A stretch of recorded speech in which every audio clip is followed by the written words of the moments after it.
So what are you looking for today? Well, my main target here is Serratia and Thistle. Mm-hmm. We did see a teasel. God. That was hard to miss. It was tall and... Where was it, Emily?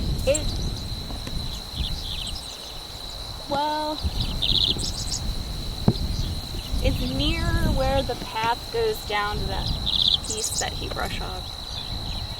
You know how this path goes around and ends up down there? It's closer to that. You could probably still see it just because I clipped the heads off, but the tall stems are there, and then I sprayed it.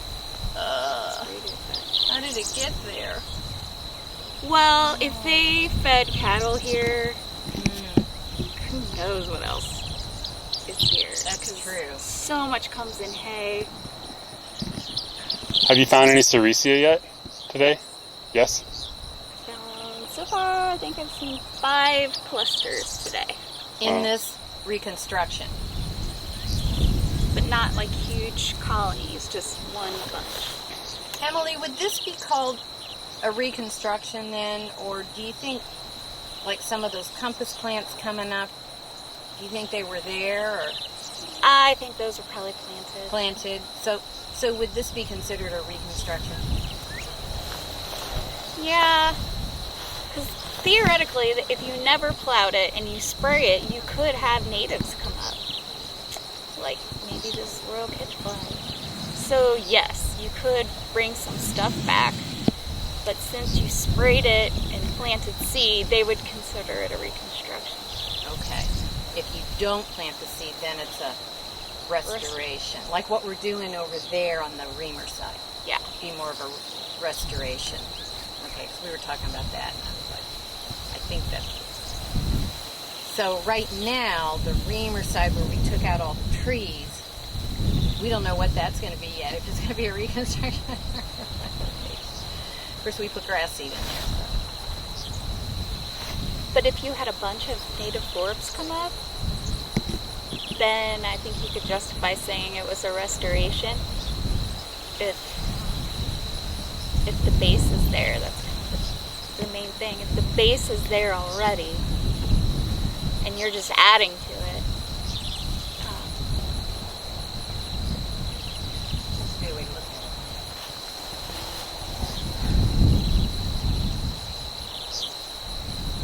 it. It's changing, I tell you. It really is. Just driving in to see where from that, Below. yeah, I don't know what Whiteman happened to Road Josh. down. He was here he was really working down there. Well, he's a fireman too. So Yeah, he's got well, that. it's the weekend. Huh? And it's the Have you heard about we're taking this whole tree line out between us and Paintbrush? yeah.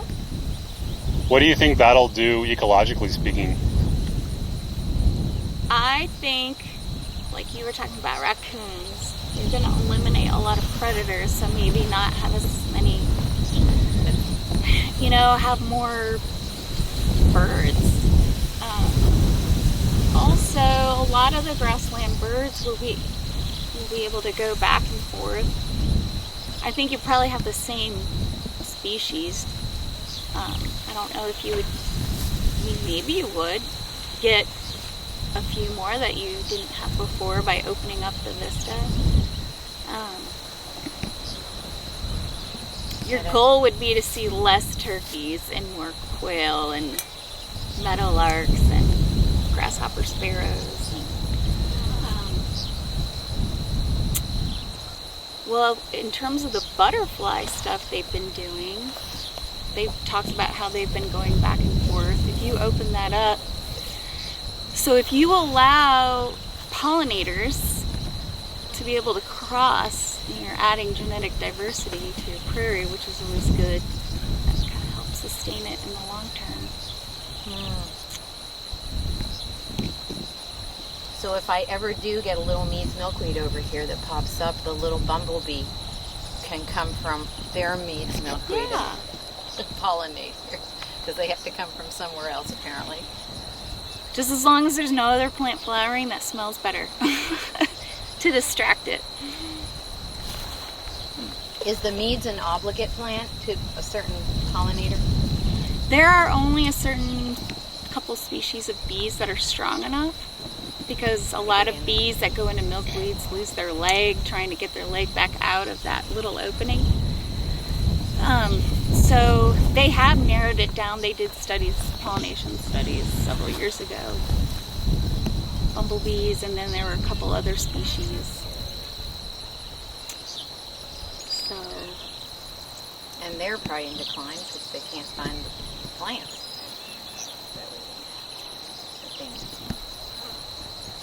well, yeah, all bee populations are decreasing. Do you remember how long ago there were prairie chickens in this area? I know for sure. So I took my mom to see them the last year they used that lek at near High Lonesome. And I'm thinking 2005, 2006 is maybe when I did that. Were they ever in Paintbrush? Oh yeah. But that was before I was here. I used to run the prairie, they would have prairie chicken survey routes, and so I did this one that went by Friendly, Drovers, and High Lonesome, and the only place, I would stop here, nothing. They were only over at High Lonesome and the private land that was adjacent to High Lonesome. So I'm not quite sure when the last time they saw one here was. Why do you think they blinked out at High Lonesome? Loss of habitat, more trees. I think they just hit a critical number. You just can't rebound after that. But so much has changed. There's so many new buildings, chicken houses. They were taking stuff out of haying and putting it to cropping. I think it was just, the people in town say it was MDC cutting the trees down that caused it. And we were saying, no, it's the trees that are causing it. So, that's interesting. but I think it was just a combination of just more development and change of habitat. And because if you go to Kansas where they're plentiful, this is just all chopped up into pieces. And you go there and it's just rolling prairies for miles. Because their territory is fairly large. You can hear them booming up to, I don't know if it was a mile away. So if you're thinking that could be your potential reproductive range, there was no mile of prairie near Highlands. And they used the fescue field across the way that they hate every year as their lekking ground when I was there. And Really? it was right alongside the road, and people kept going in the mornings, myself included, but you're supposed to stay in your vehicle and they get out and talk. But I think it just hit a critical number, and whether the females couldn't reproduce because of predators but it's the same story over the entire state.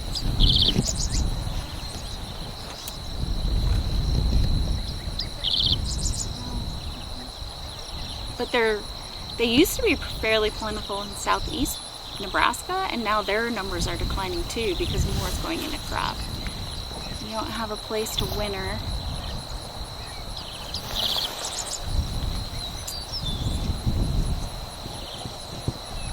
It's just a sad story.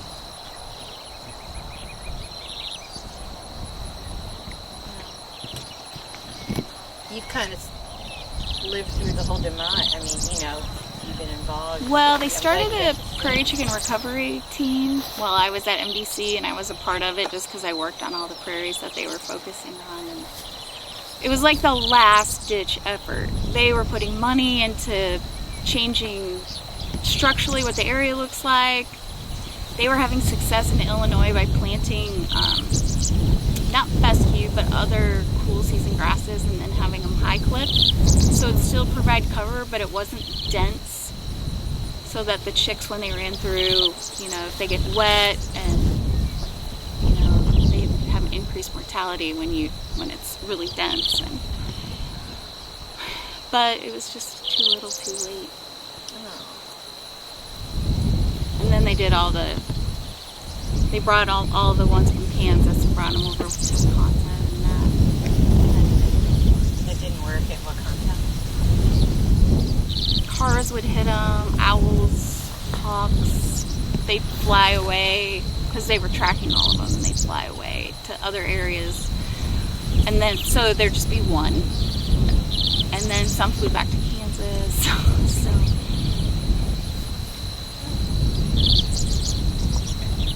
I mean, I had free-range chickens at my own yard, and one fox took out, I mean, granted, they're not really wild, so they don't flush as well, but took out 5 in 30 minutes. Came upon them. Fox would kill 1 or 2 every day. We'd have fox or owls, I don't know which, snag ours.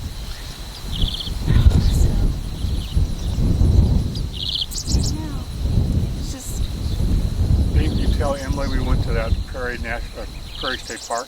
Oh, you did? Yeah, we hiked around there. We didn't see any buffalo, but we were in that area where the buffalo were. But we talked to the MDC people there, and they said they hadn't seen prairie chickens in over 5 years. The last time that they say there was one they saw, they spotted, it came. There was a female, just a random female, like that was the last one they saw like 5 or 6 years ago. It was like looking around, but then it decided to... Then it left. But they said that the property has changed a lot. There's a lot more trees. There's a ton of trees. 800 acres. Yeah. Well, I was out there in 2005, and we walked. Well, the people who worked there, plus a couple people from NBC, and we did a grid pattern looking for meads, and we never saw any prairie chickens when we did that. We did see the buffalo. They have about 60, they said. Yeah, every year they cull some, and people can... They have an auction. They said if they have a couple of buyers, they can sell them for quite a bit of money, $1,500, $2,000 or so, didn't they? But if they don't get those buyers from Texas, there's a couple that will come up. If they don't have them, it's more local Missouri people, and they'll get $400 to $1,000, a lot less.